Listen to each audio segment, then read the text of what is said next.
तारीख आज 13 जून 2025, दिन शुक्रवार, हिंदी तिथि द्वितीया। और आइए अब बात करते हैं आज के मुख्य समाचार में देश भर की तमाम बड़ी खबरों पर नजर डालते हैं। और दोस्तों, आज की खबरों में आगे बढ़े इससे पहले एक भावपूर्ण असुरपूरित श्रद्धांजलि।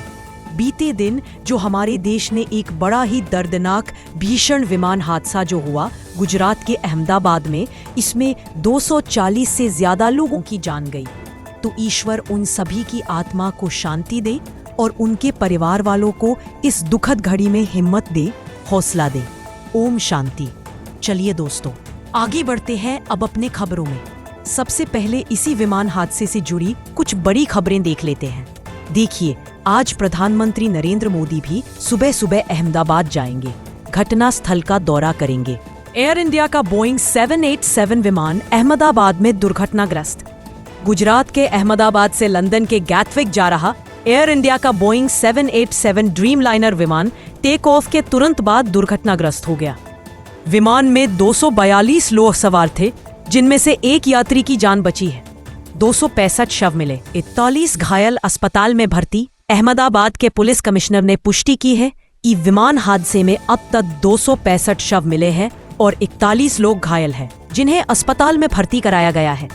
शवों की पहचान के लिए होंगे 1000 से ज्यादा डीएनए टेस्ट।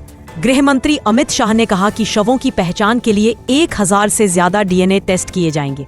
उन्होंने घटनास्थल का दौरा किया और राहत कार्यों की समीक्षा की। लंच के लिए हॉस्टल गया था बेटा, प्लेन गिरा तो दूसरी मंजिल से कूद गया। अहमदाबाद विमान हादसे में एक मां ने बताया कि उनका बेटा लंच के लिए हॉस्टल गया था और प्लेन गिरने पर दूसरी मंजिल से कूद गया। डॉक्टरों के हॉस्टल पर गिरा एयर इंडिया का विमान, इमारत पर फंसा नजर आया फ्लाइट का पिछला हिस्सा। एयर इंडिया का विमान बीजे मेडिकल कॉलेज के रेजिडेंट डॉक्टर्स हॉस्टल पर गिरा, जिससे इमारत में आग लग गई और फ्लाइट का पिछला हिस्सा इमारत पर फंसा नजर आया।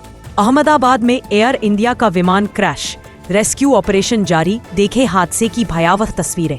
अहमदाबाद में लंदन जा रही एयर इंडिया की फ्लाइट बोइंग 787 उड़ान भरने के करीब 2 मिनट बाद मेघानी नगर इलाके में क्रैश हो गई, जिसमें 242 लोग सवार थे। रेस्क्यू ऑपरेशन जारी है। नीतीश कैबिनेट से संतोष सुमन का इस्तीफा। बिहार के मुख्यमंत्री नीतीश कुमार की कैबिनेट से संतोष सुमन ने इस्तीफा दे दिया है। इस्तीफे के कारणों का अभी तक खुलासा नहीं किया गया है। यूक्रेन के क्रीवी रीह में रूसी मिसाइल हमले में अब तक 11 की मौत। यूक्रेन के क्रीवी रीह शहर में एक रिहायशी इमारत और एक गोदाम पर रूसी मिसाइल हमलों में कम से कम 11 लोगों की मौत हो गई, जबकि 28 अन्य घायल हो गए। कुवैत में भीषण आग से 42 भारतीयों की मौत। विदेश राज्य मंत्री कीर्तिवर्धन सिंह हुए रवाना।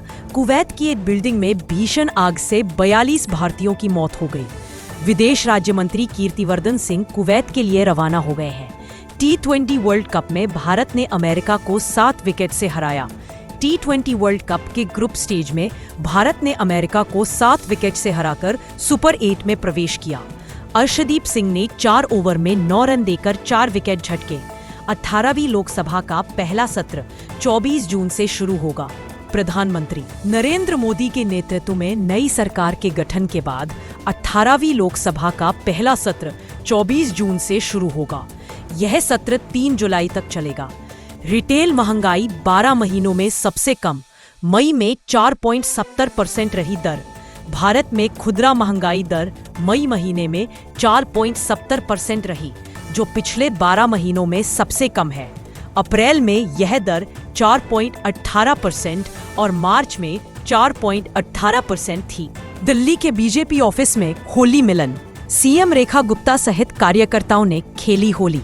केंद्रीय मंत्री पीयूष गोयल, दिल्ली की सीएम रेखा गुप्ता, बीजेपी सांसद निशिकांत दुबे, दिल्ली बीजेपी अध्यक्ष वीरेंद्र सचदेवा और अन्य बीजेपी नेताओं ने दिल्ली बीजेपी कार्यालय में होली मिलन कार्यक्रम आयोजित किया। मॉरिशस में पीएम मोदी ने राष्ट्रपति धर्म गोखोल से की मुलाकात। प्रधानमंत्री नरेंद्र मोदी ने मॉरिशस दौरे पर हैं। इस दौरान उन्होंने पोर्ट लुइस में मॉरिशस के राष्ट्रपति धर्म गोखोल से मुलाकात की।